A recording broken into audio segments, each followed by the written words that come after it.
우리 함께 기도하겠습니다. 지난주에 우리 예꿈 공동체 성경학교가 끝났고 이번 주에는 하람빛 아동부 성경학교가 시작이 됩니다. 그리고 계속해서 예담 공동체, 하늘숲 공동체 이어지는 성경학교와 수련회를 위해서 우리 함께 기도하시되 우리 교사들, 교육자들 지치지 않을 수 있도록 그리고 우리 자녀들이 하나님을 인격적으로 만나는, 하나님을 더 깊이 알아가는 그런 성경학교와 수련회가 될 수 있도록 함께 기도해 주시고, 환우들 우리 장병철 집사님과 그리고 윤병희 권사님, 간호하시는 윤병희 권사님을 위해서 기도해 주시고, 오영희 권사님을 위해서 함께 기도해 주시고, 그 외에 여러 환우들 함께 기도하시고, 오늘 예배를 위해서 주신 말씀을 통해서 하나님의 뜻을 깨달아 알 수 있고 그 뜻대로 살아갈 수 있는 그런 힘도 주시옵소서. 나같이 크게 세 가지 기도 제목인데 우리 한 마음으로 기도하시겠습니다. 하나님 아버지, 은혜와 사랑을 감사합니다. 이 무더위에도 우리로 하여금 게으르지 아니하여 또 주님을 알아가는 그런 은혜의 시간들 우리에게 허락해 주신 것을 감사합니다.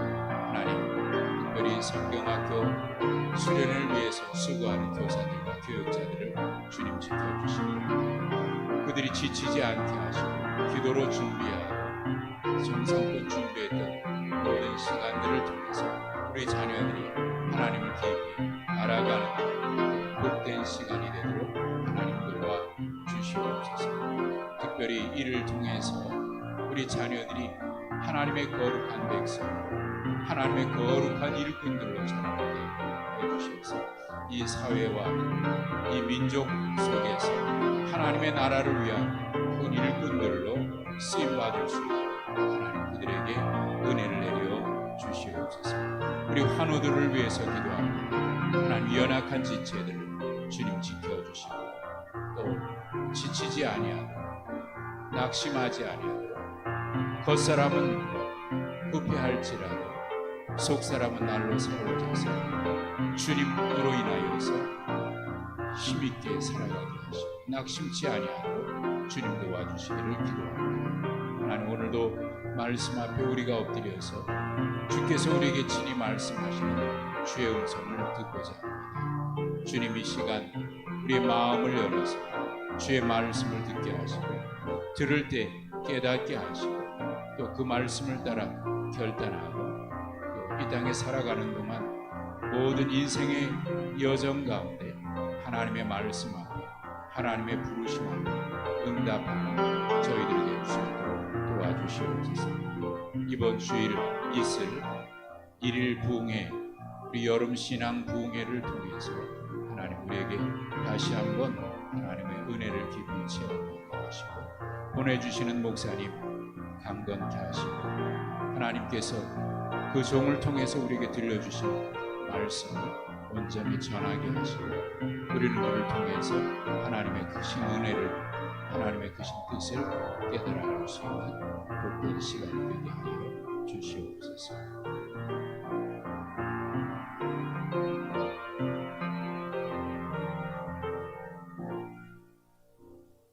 주님 앞에 간구한 모든 기도 제목들 주께서 일일이 기억하여 주시고 구하는 모든 것에 더 좋은 곳으로 응답하시는 하나님께서 하나님의 선하신 뜻대로 응답하여 주실 줄로 믿습니다.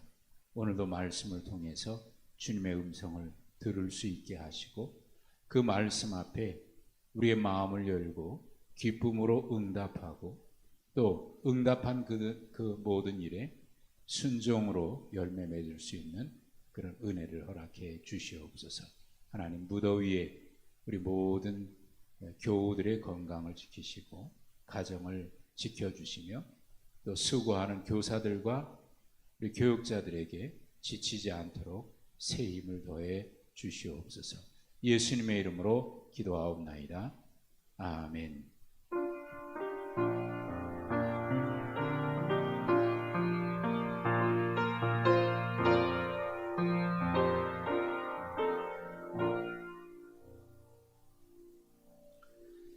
요한복음 18장 15절부터 27절까지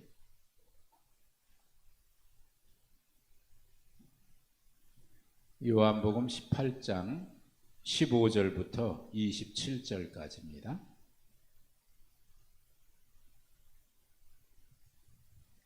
한 절씩 교독합니다. 시몬 베드로와 또 다른 제자 한 사람 예수를 따르니 이 제자는 대제사장과 아는 사람이라 예수와 함께 대제사장의 집들에 들어가고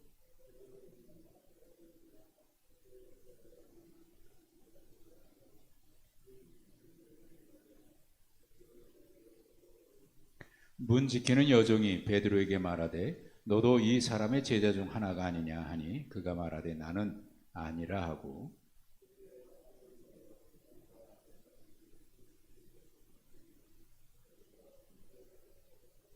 대제사장이 예수에게 그의 제자들과 그의 교훈에 대하여 물으니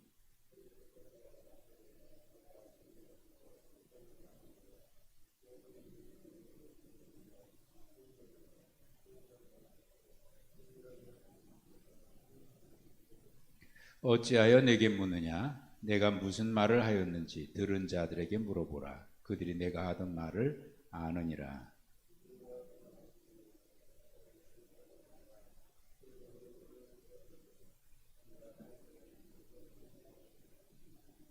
예수께서 대답하시되 내가 말을 잘못하였으면 그 잘못한 것을 증언하라. 바른 말을 하였으면 네가 어찌하여 나를 치느냐 하시더라.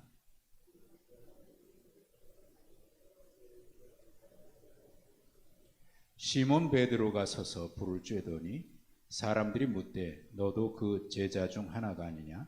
베드로가 부인하여 이르되 나는 아니라 하니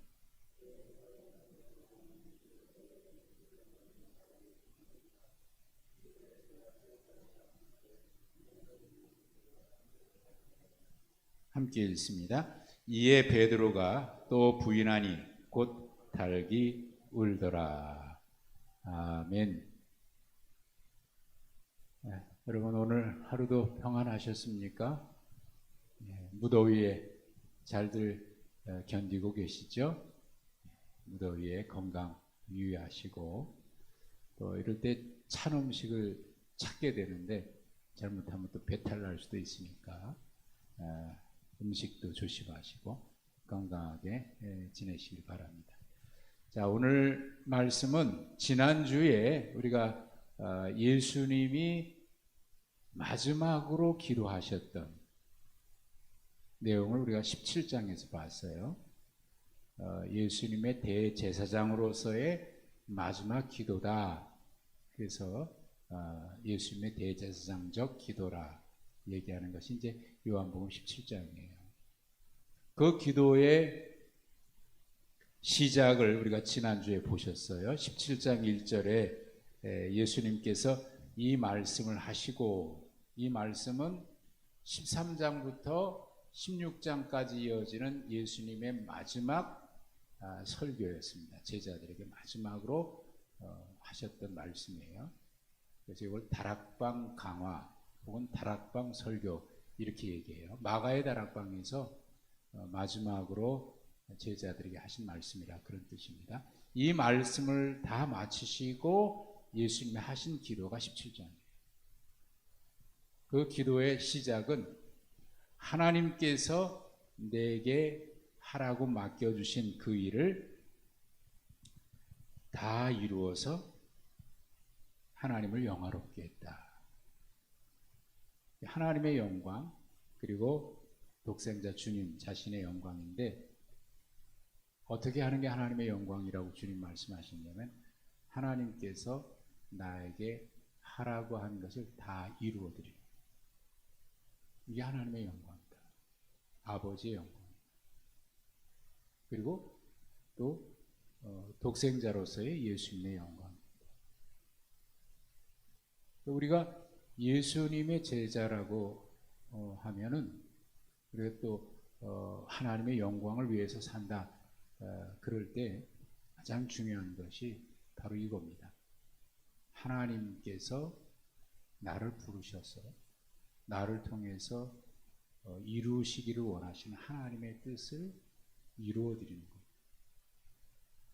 우리가 쉬운 말로 순종이라고 얘기하는데 사실 이 순종이라고 하는 말은 우리가 너무 흔히 쓰다 보니까 이 순종이라고 하는 말이 너무 가볍게 느껴질 수가 있어요. 그리고 이 순종이라고 하는 말이 가볍게 느껴질 뿐만 아니라 이 순종이라고 하는 말 속에는 이제 겉으로 드러난 어떤 행위 자체로만 얘기가 하기가 쉬운 그런 느낌을 받아요. 율법적인 어떤 행위를 얘기하는 것 같고. 그래서 순종이라고 하는 말이 담고 있는 그 우리가 느끼는 말은 좀 가벼워진 것 같아요. 가벼워진. 하나님의 뜻을 온전히 이루어드리는 것. 이걸 우리는 순종이라고 얘기하는데 정확하게 말하면 순종은요 100% 이루어드릴 때 그게 순종이라고 말할 수 있는 거예요. 사실 100%라고 하는 게 어떤 행위로만 얘기하는 건 아니거든요. 거기는 이제 그 드러난 행위뿐만 아니라 우리의 마음, 영적인 상태, 온몸으로. 예수님은 이것을 하나님의 영광이라고 얘기했어요. 그렇다고 하면 우리에게서 가장 중요한 것이 뭐냐면 하나님의 뜻이 무엇인지를 알기 위해서 애쓰는 거예요. 하나님의 뜻을 알아야 또 순종할 테니까요. 그리고 하나님의 뜻을 안다고 하는 것은 더 달리 표현하면 아버지를 아는 것입니다. 하나님의 마음. 하나님께서 이 말씀을 왜 하셨을까? 이 말씀을 하셨을 때 하나님의 마음은 어떤 것인가? 그 마음을 아는. 그래서 이 예수님의 기도의 마지막은 또 이렇게 끝나는데 17장 25절에 한번 보시면 예수님께서 이 기도를 마무리하면서 이렇게 기도를 하셨어요. 의로우신 아버지여, 세상의 아버지를 알지 못하여도 나는 아버지를 알았사옵고. 아버지를 알았사옵고. 하나님을 아는 것. 신앙은, 믿음은 하나님을 아는 거거든요. 그럴 때 하나님을 신뢰하게 되는 거죠. 그래서 하나님을, 아버지를 알았사옵고 그들도 아버지께서 나를 보내신 것을 알았사옵나이다. 그리고 마지막 26절에 내가 아버지 이름을 그들에게 알게 하였고 또 알게 하리니 이는 나를 사랑하신 사랑이 그들 안에 있고 나도 그들 안에 있게 하려 함이니라. 이렇게 기도를 마치십니다. 자, 이 기도. 예수님이 아버지를 알고 그래서 그 아버지 이름을 제자들에게 예수 믿는 그들에게 알게 해주셨고 그래서 아버지의 사랑이 그들 안에 또 주님이 그들 안에 있는 것을. 이게 주님의 마지막 기도예요. 그리고 난 뒤에 오늘 말씀이 시작이 되는 거거든요. 자, 18장 1절도 이렇게 17장에 시작하고 비슷하게 시작이 돼요. 18장 1절 이렇게 시작이 되죠.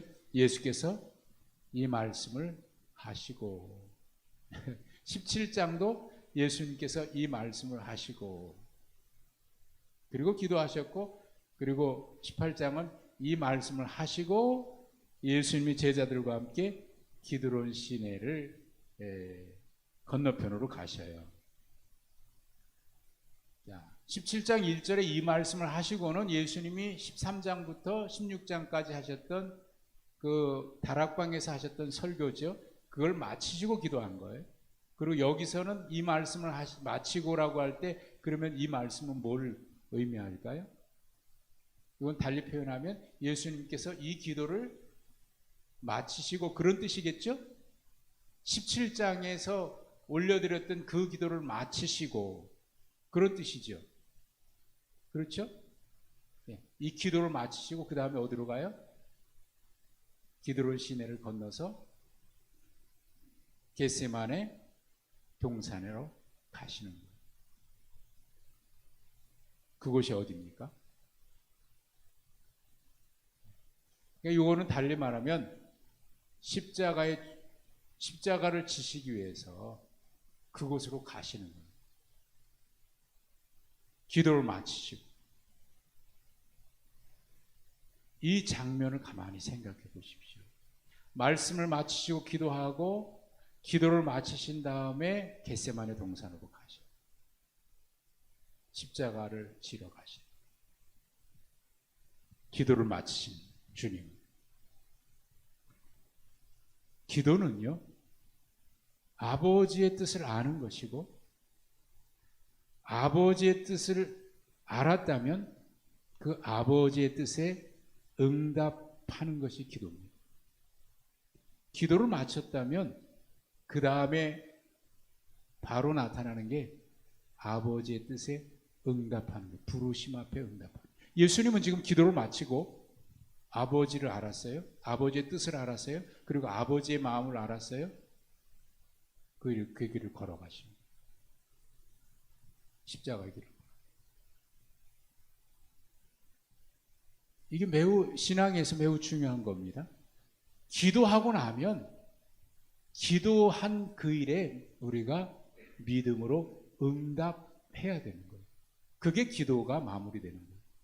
근데 우리는 기도는 기도대로 하고 그 다음에는 기도한 것과는 다른 길로 걸어갈 때가 많아요. 기도할 때는 하나님 내가 알겠습니다. 주님의 뜻대로 걸어가겠습니다. 그렇게 기도를 하고 난 다음에 실제로 걸어갈 때는 그거하고 상관없이 걸어갈 때가 많아요. 기도는 그냥 기도예요. 사는 건 그냥 사는 거예요. 그러면 기도는 뭐가 되냐면 말뿐인 거예요. 말뿐인 거예요. 예수님의 기도는 기도가 곧 삶이었어요. 이 말씀을 마치시고 기도로 시내를 걸어가셨다는 것은 이 기도를 마치시고 하나님의 부르심이 뭔 줄 알았고 아버지께서 원하시는 게 뭔 줄 알았기 때문에 그리고 하나님의 마음을 알았기 때문에 그 길을 가시는 거예요.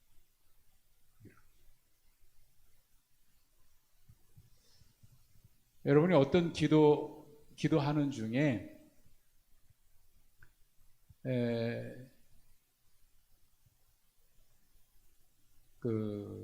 예를 든다면요. 제가 꼭 1년 됐는데 1년 전에 1년 더 됐죠. 처음에 기도할 때는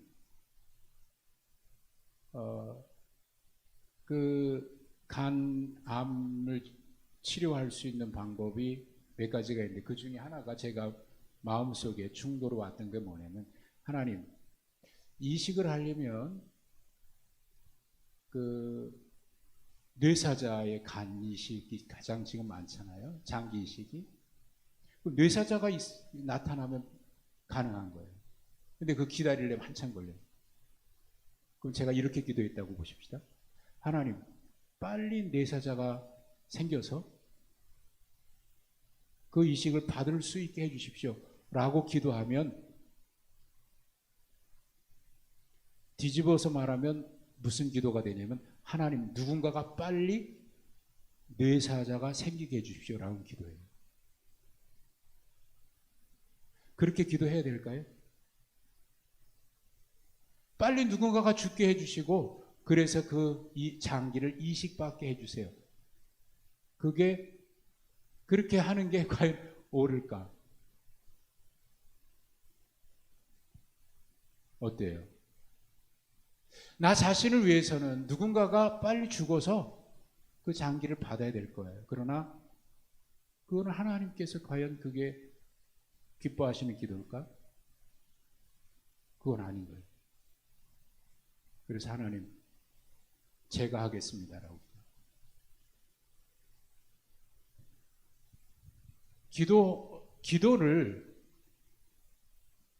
기도는 하나님의, 우리가 요한복음의 앞부분에서 우리가 봤습니다만은 우리가 하나님의 말씀에 순종하려고 하면 하나님의 뜻이 무엇인지 안다고 말씀했어요. 17장이었던가요? 17장이 아니었고 우리가 그 앞에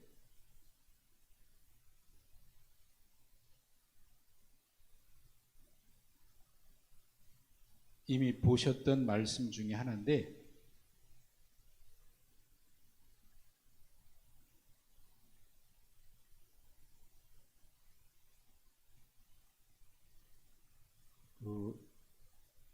네, 혹시 여러분 기억이 나시는지 모르겠어요.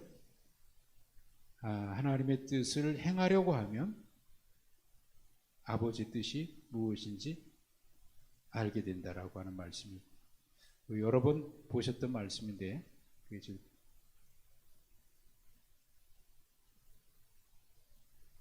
예, 죄송합니다. 17장이 아니라 7장입니다. 7장 보십시오. 7장 16절 보십시오. 예수께서 대답하여 이르시되 내 교훈은 내 것이 아니요 나를 보내신 이의 것이니라. 사람이 하나님의 뜻을 행하려 하면 그 교훈이 하나님께로부터 왔는지 내 스스로 말함인지 알게 되리라.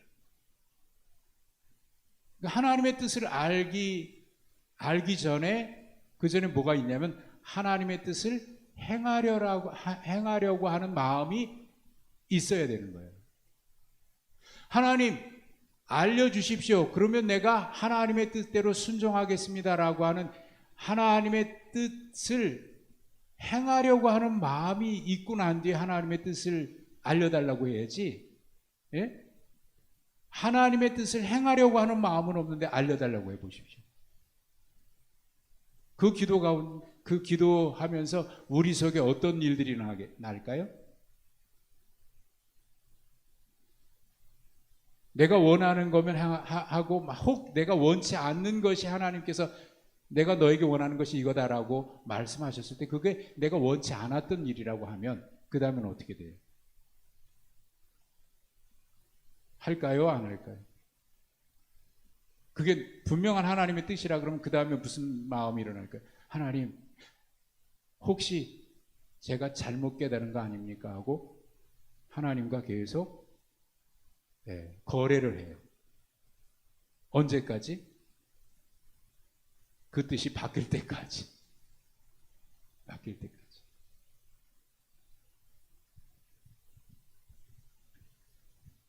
그러니까 우리가 하나님 앞에 어떤 자세로 기도해야 되냐면 하나님께서 말씀하시면 내가 그 말씀대로 순종하겠다고 하는 그런 마음을 가지고 기도를 해야 돼요. 그럴 때 하나님께서 알려주시면 그래, 네가 나의 뜻을 정말 행하고 싶어 하는구나. 그걸 알려주시지. 제가 여러 번 말씀드렸습니다만은 그 테레사 수녀가 그 간증한 게 있어요. 어느 날부턴가 하나님께서 늘 말씀하셨고 응답하셨는데 어느 날부턴가 하나님의 음성이 들리지 않더래요. 그래서 고민하고 갈등한 거예요. 씨름하면서 깨달은 게 있어요. 그리고 그것을 그가 고백을 했는데 왜 하나님께서 응답하시지 않나? 그전에는 응답하셨는데 그전에는 주님께 물으면 주님께서 마음에 감동을 주셨는데 언젠가부터 그것이 들리지 않고 감동이 오지 않는 이유가 뭘까? 깨달은 게 있다. 그게 뭐냐면 하나님께서 알려주셨는데 그 전에 그걸 행하지 않은 거예요. 그리고 알려달라는 거예요. 그걸 깨달은 거예요. 하나님께서 나에게 응답하시지 않을 때는 그 전에 내가 하나님의 뜻을 알고 있음에도 불구하고 순종하지 않은 게 있었나? 그것을 먼저 돌이켜보라는 거예요. 왜냐하면 하나님의 뜻을 알고도 그 말씀대로 행하지 않을 것 같으면 하나님께서 그거 알려주시겠습니까? 야, 내가 너에게 그거 알려주면 너 하겠니? 우리가 하겠습니다라고 말할 수 있을는지 모르지만 하나님은 내 입술의 말이 아니라 소리 나지 않는 내 마음의 소리를 주님이 들으시거든요. 먼저 아시거든요. 너 말은 그렇게 하지만 네 마음은 지금 다른 생각하고 있지 않냐? 그래서 그 전에 내가 하나님의 말씀인데 하나님께서 나에게 감동을 주셨고 하나님께서 나에게 가르치셨는데 그것을 순종하지 않은 게, 최근에 순종하지 않은 게 있나, 그걸 먼저 돌이켜보고 그 일에 순종하게 되면 그 다음에 비로소 하나님께서 응답해 주시더라 하는 것을 그가 깨닫고 간증했습니다. 먼저 중요한 것은 하나님 앞에 내가 행하려고 하는 마음을 가지고 하나님 내가 하겠나이다 하고 기도해야지. 주님의 마음은 이미 있어요. 그 길을 걸어가겠다. 그래서 기도가 끝나자마자 가시는데, 잘 보십시오. 오늘 예수님께서 기드론 시내 건너편을 가는데 그곳이 어디냐면 2절에 보시면 예수께서 제자들과 함께 가끔 가시는 곳이기 때문에 누구도 알아요? 예수님을 팔려고 하는 가룟 유다도 이미 알고 있는 거예요. 그 사실을 아시고 주님은 가셔요. 가룟 유다가 알고 있느냐 모르고 있느냐가 중요한 게 아니에요. 이게 하나님의 뜻이니까 가는 거예요. 가시는데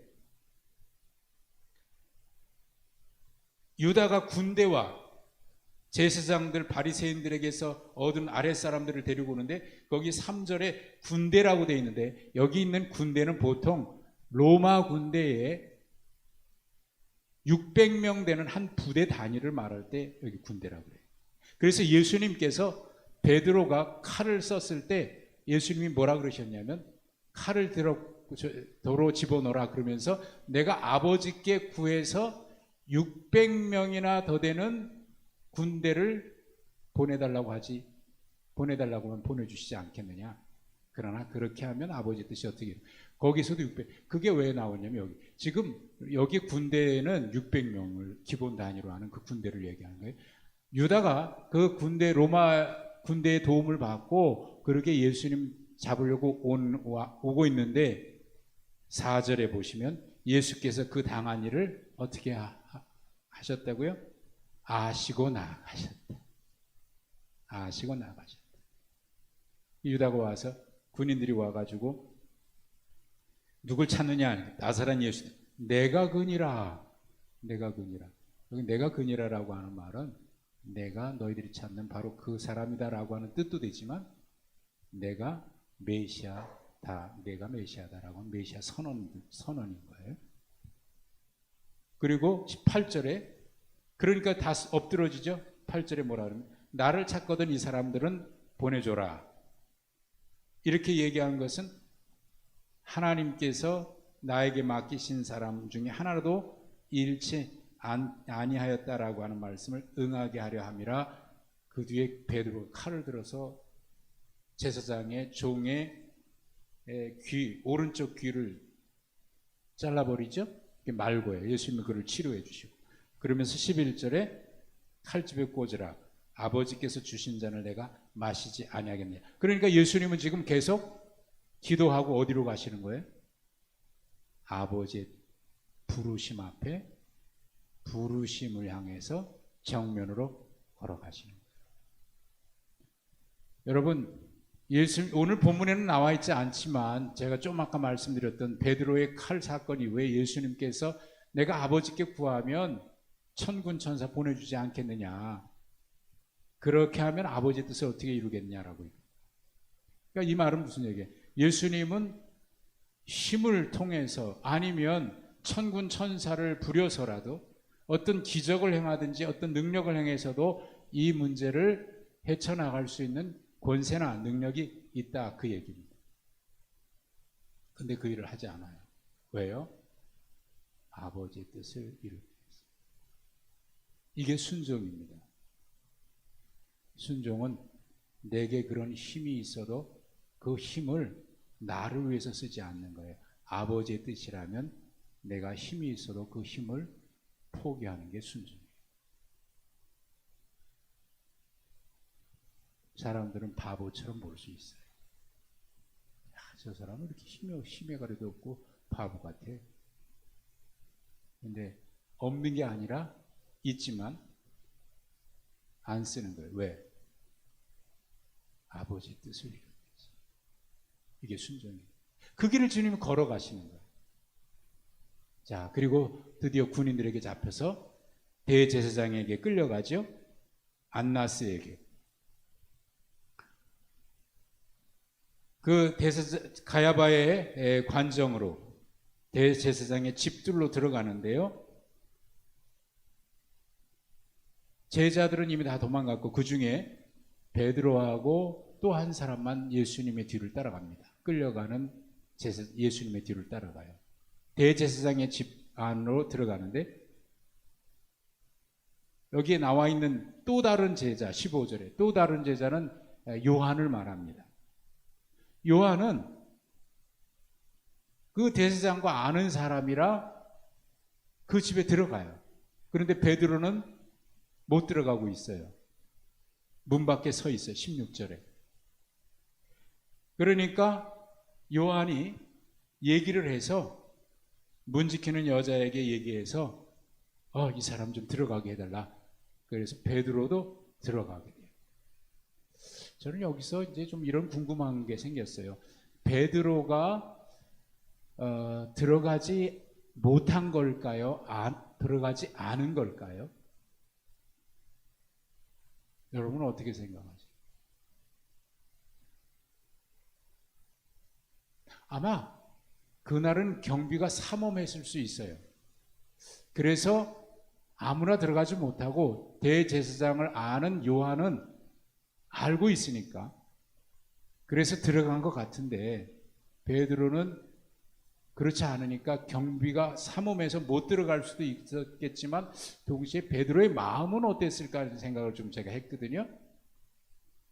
베드로는 어쩌면 들어가고 싶지 않았을 수도 있지 않았을까 하는 생각을 그냥 해봤어요. 그냥 잠깐. 근데 그 문제는 그냥 지나가고요. 그래서 베드로가 들어갑니다. 그런데 마침 그때가 이제 추운 때라서 밖에 그 불을 피웠는데 불을 피우고 거기 사람들이 모여 있는데 문 지키는 여종이 베드로가 들어가는 모습을 보고 아마 그 불빛 때문에 얼굴이 비춰졌겠죠. 그걸 보고 얘기합니다. 당신 예수님의 제자 중에 한 사람 아니냐? 그랬더니 나는 아니다. 굉장히 당황스러웠을 것 같아요. 제가 조금 전에 베드로가 들어가지 않은 것일까요? 못 들어간 것일까요? 라고 하는 질문을 했던 이유가 바로 여기 있습니다. 굉장히 경비가 삼엄했을 거고요. 그리고 베드로의 마음속에 이런 그 두려움도 있었으리라고 생각이 되는 거예요. 그래서 들어가고 싶은 마음도 있으면서 동시에 그 위험한 이 경비가 삼엄하니까. 그런데 그러고 딱 들어가는데 당신 예수님과 함께 있었던 제자 아닙니까? 그럴 때 여러분 어땠을 것 같아요? 베드로의 마음. 아마 아찔하지 않았을까요? 정신이 하나도 없었을 것 같아요. 갑자기 가슴이 철렁.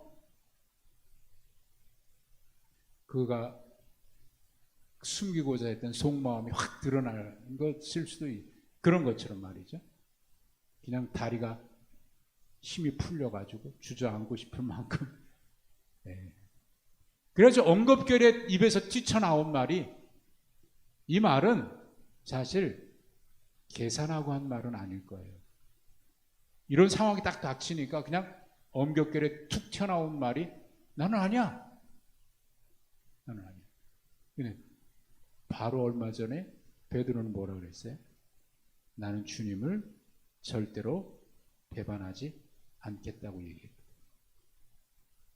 다른 제자는 다 죽어도 그래도 죽을지언정 죽든 한이 있어도 예수님 배반하지 않겠다고. 죽는 한이 있어도. 그런데 막상 이런 일이 탁 닥치니까요 생각할 틈도 없어요. 그냥 툭 튀어나오면 너는 아니야.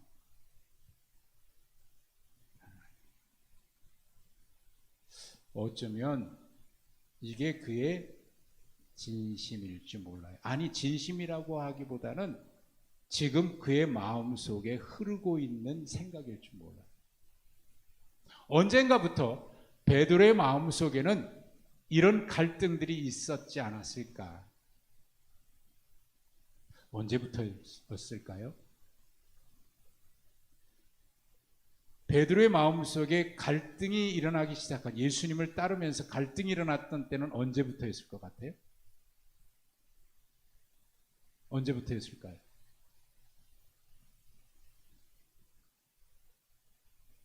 아이러니하게도요. 주는 그리스도시요 살아계신 하나님의 아들입니다라고 하는 고백한 그 직후입니다. 그 직후부터. 그때 예수님께서 그를 칭찬하셨거든요. 근데 그 바로 뒤이어서 주님이 내가 십자가 지러 간다, 죽으러 간다 그러니까 예수님 멱살을 잡잖아요. 이런 일이 있으면 안 된다고 한쪽으로 끌고 가잖아요. 조용히 해라. 우리 성경에는 그것이 번역이 안 돼 있는데 원어에 보면 예수님께서 베드로가 예수님의 멱살을 한쪽으로 끌고 가서 조용히 해. 그러면서 예수님을 나무랬다고 그렇게 돼 있어요.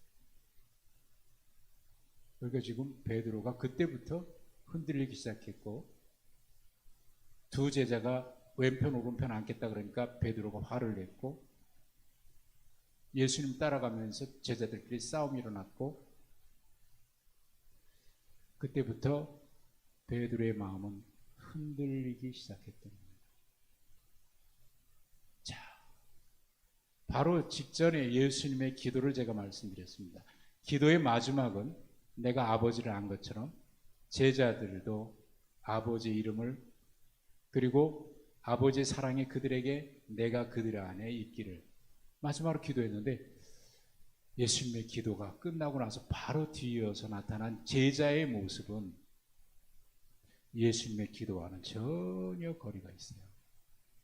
예수님은 그렇게 원하셨는데 제자의 모습은 전혀 예수님의 기도와는 거리가 없는 거예요. 그렇게 18절에 보면 추운 고로 종과 아랫사람들이 불을 피고 있고 베드로 함께 거기서 쬐고 있어요. 그런데 성경은 이 장면에서 갑자기 장면이 바뀝니다. 어디로 장면이 바뀌냐면 예수님께로 장면이 바뀌어요. 대제사장이 예수님이 제사장 앞에 있고 제사장이 예수님에게 제자와 교훈에 대해서 물어요.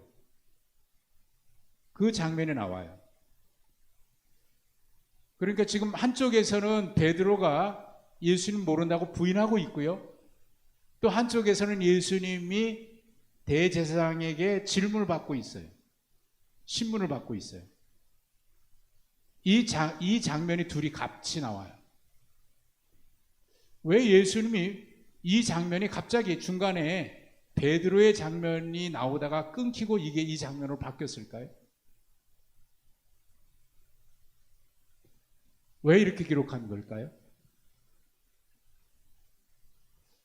여러분, 우리가 드라마를 보다 보면 막 긴장된 순간이 있어요.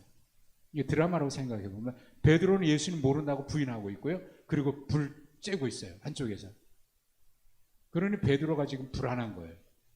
또 누군가가 나에게 물어볼까 봐 두려운 거예요. 그 매우 긴장이 고조되고 있는데 갑자기 장면이 확 바뀌어서 예수님이 제사장에게 신문 받는 장면이 딱 나와요. 그러면 우리는 그것을 보면서 무슨 생각합니까? 베드로는 지금 뭐하고 있을까? 이 얘기는 무슨 얘기냐면 한쪽에서는 베드로가 주님을 모른다고 부인하고 있는 그 순간에 예수님은 제사장에게 신문을 받고 있는 그 장면이 이게 동시에 일어나고 있는 거예요. 이쪽과 저쪽에서 같이 일어나고 있다 그 얘기입니다. 오늘 본문에는 안 나와 있지만 마가복음에는 베드로가 아랫뜰에 있었다고 돼 있어요. 불을 피우고 일어나고 있는 게 아랫뜰이고요. 예수님은 그럼 어디서 지금 신문을 받고 있어요? 대제사장의 집 윗뜰에서. 윗뜰과 아랫뜰.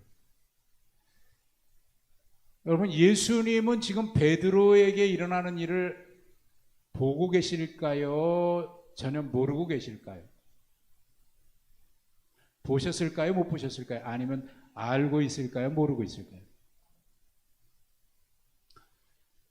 누가복음 22장 62절에 보면 예수님께서 베드로가 예수님을 부인했을 때에 닭이 울기 전에 닭이 울었다고 돼 있고 그때 예수님이 베드로를 보셨다 그렇게 기록이 돼 있어요. 그러니까 지금 아랫뜰과 윗뜰에는 서로 볼 수 있을 만큼 거리가 그 정도 거리라는 거예요. 아랫뜰에 있는 사람은 위의 뜰을 잘 볼 수 없을지도 모르겠지만 위에서는 아래를 다 볼 수 있겠죠. 그렇다면 예수님은 지금 베드로가 하는 일, 베드로에게 일어난 일을 다 보고 계시는 거예요. 보고 계시죠. 예수님이 그런 기도를 베드로에게 이런 얘기 하신 적이 있어요. 베드로, 시몬아 시몬아, 마귀가 너를 밀 까부르듯이 막 까부를 거야. 그런데 네가 시험에 들지 않도록 기도할 거다. 그러니 너는 시험에 들지 말고 네 형제를 권면하라. 예수님이 베드로를 위해서 기도하신다는 말씀이 있거든요. 그러니까 예수님은 지금 베드로에게 일어나는 일을 다 보고 계시는 거예요. 보고 계시는데 베드로는 예수님에게 일어난 일을 볼 수 있었을까 없었을까? 아니, 볼 수 있었을지도 모르겠는데 볼 수 있었겠지만 볼 수 있는 정신이 아니에요. 무슨 얘기인지 이해가 되십니까? 예수님을 볼 수 있는 거리에 있지만 베드로에게 관심은 예수님을 볼 수 있는 정신이 없어요. 베드로는 지금 어떤 상황이에요? 누군가가 또다시 너 저 사람의 제자 아니냐라고 누군가가 물어볼 것이 두려워서 굉장히 긴장된 상태에 있기 때문에 예수님에게 어떤 일이 일어나는지에 대해서는 관심이 없어요. 아니, 관심을 가질 만큼 그에게는 여유가 없어요. 주님이 나 때문에 이렇게 고생하시는구나. 예수님 왜 저런 고난을 당하셔야 되나, 억울한 일을 당하셔야 되나, 그런 거 생각할 겨를이 없어요. 지금 당장 내가 누군가의 눈에 띄일까봐 그게 두려운 거예요. 이게 지금 윗뜰과 아랫뜰에서 일어나는 거예요. 대제사장의 뜰에서,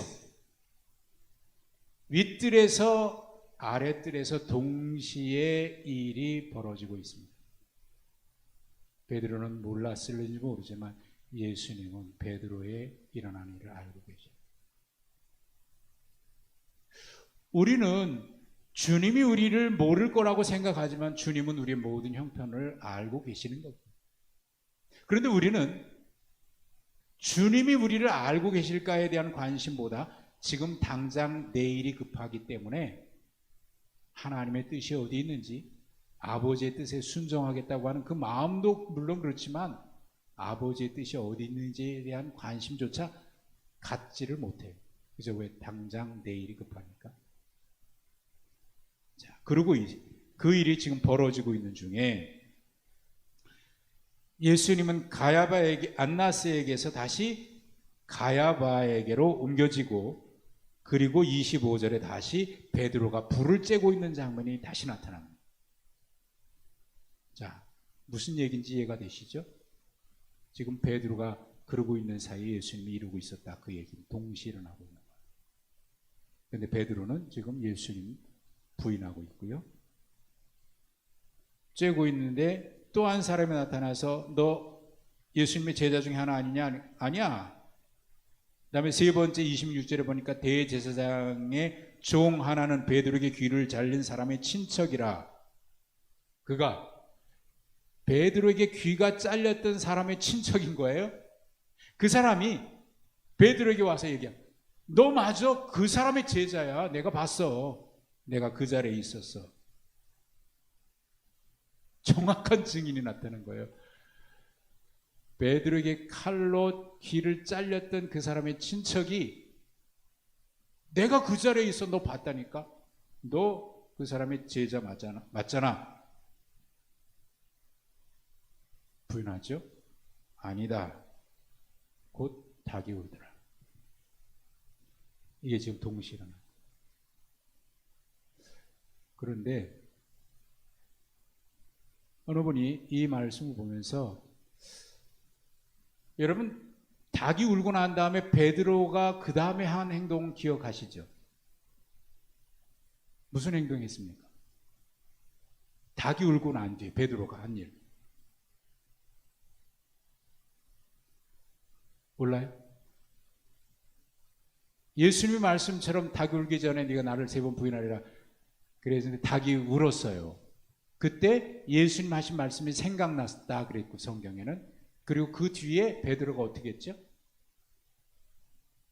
밖에 나가서 울었더라.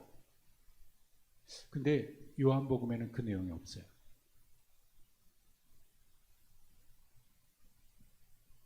베드로와 가장 가까이 있었던 요한이 이 사실을 몰랐을 리가 없을 텐데 요한복음에는 그 내용을 기록하지 않아요. 그래서 어느 분이 그런 질문을 해요. 베드로는 과연 울었을까 울지 않았을까? 그 질문을 해요. 울었을까요 울지 않았을까요? 울지 않았다 그러면 다른 복음서가 거짓말하는 거고, 울었다고 하면 요한은 그거를 기록하지 않은 거겠죠. 울은 게 틀림없어요. 근데 왜 요한은 기록하지 않았을까요? 요한은 베드로가 울었냐 안 울었냐 그것에 관심 있는 게 아니고, 여러분 울었다는 것을 기록했을 때 울었다는 얘기는 뭘 전제로 한 거죠? 베드로가 뭐 한 거예요? 회개했다는 얘기 아닙니까? 부인한 거에 대해서 후회하고 회개했다는 거 아닙니까? 그런데 여러분 회개는 우는 게 회개가 아닙니다. 그렇다고 베드로가 울었다고 하는 게 회개가 아니라는 얘기가 아니에요. 진짜 회개는 우는 게 아니고, 이런 베드로 요한에게 있어서 중요한 관심은 베드로가 울었느냐 안 울었느냐 그게 아니라 그가 주님 앞에 어떻게 돌아왔는지에 대한 얘기를 하고 싶은 거예요. 울었다는 얘기를 기록하기보다.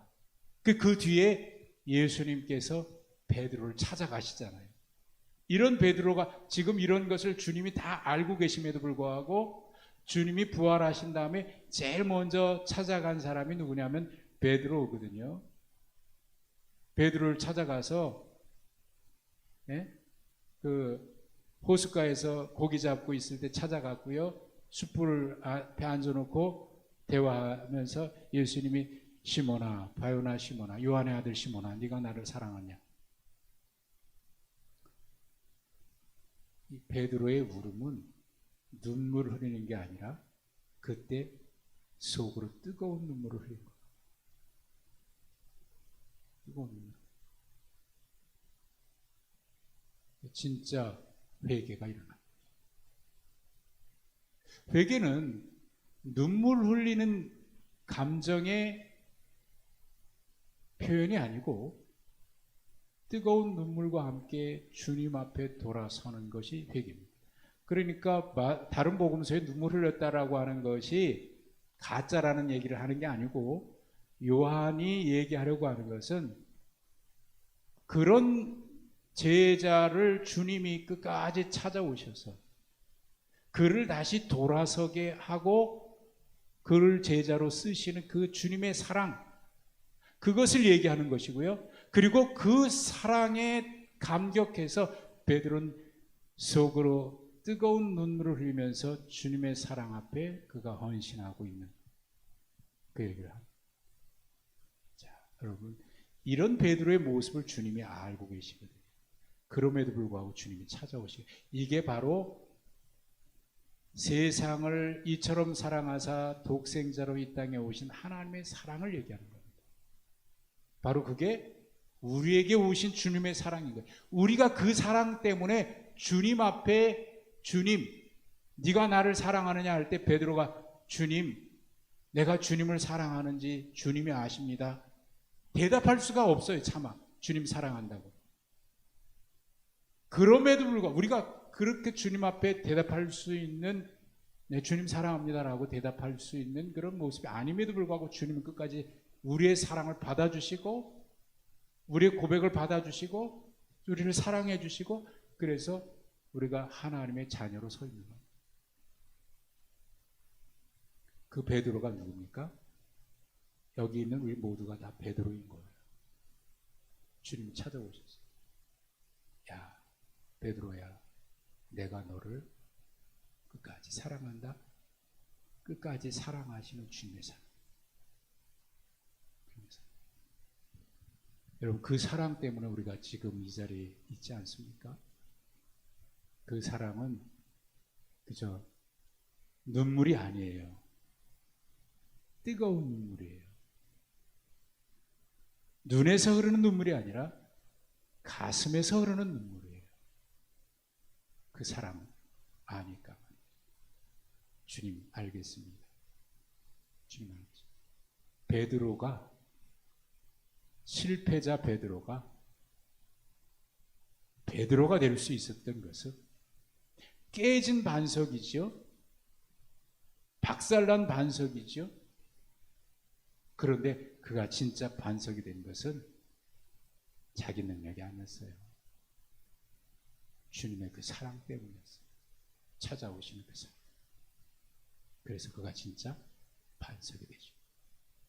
처음 예수님께서 베드로를 부르실 때 네 이름이 시몬이지만 이제는 내가 너를 베드로라고 하겠다라고 말씀하신 그 약속을 주님은 성실하게 지키셔서 베드로를 정말 베드로 삼아 주셨죠. 그 사랑 때문에 우리가 있는 거죠. 그 사랑 때문에 지금 우리가 주님 앞에 믿음으로 서 있는 거죠. 실패자도 주님은 이렇게 쓰십니다. 그를 그렇게 만들어 가시고. 그게 주님. 그러니까 베드로는 요한복음에는 눈물 흘린 게 없지만 그는 뜨거운 눈물을 흘린 거예요. 그 사랑이 감격. 마지막에 성령 사건 이후에 베드로는 주님 앞에 똑바로 십자가 질 수 없어서 거꾸로 매달렸다 그러죠. 그건 그냥 인간의 감정으로 되는 게 아닙니다. 그 사랑에 감격했기, 그 사랑 때문에 가는 거예요. 여러분, 우리는 그 사랑을 입은 자들입니다. 그래서 우리가 다 베드로처럼 하나님 앞에 쓰임받을 수 있게 되는 겁니다. 여러분, 그 사랑을 기억하시면서 비록 살면서 이런저런 일로 인해서 넘어지고 쓰러지고 실패할지라도 여러분, 주님은 우리를 끝까지 포기하지 아니하시고 쫓아오셔서 우리를 쓰신다. 그 사랑을 기억하시면서 늘 부르심 앞에 주님, 나는 연약하지만 주님 부르심 앞에 순종하겠나이다. 나를 붙들어 주십시오. 그렇게 믿음으로 응답하면서 살아갈 수 있기를 주님의 이름으로 축복합니다. 하나님 아버지 감사합니다.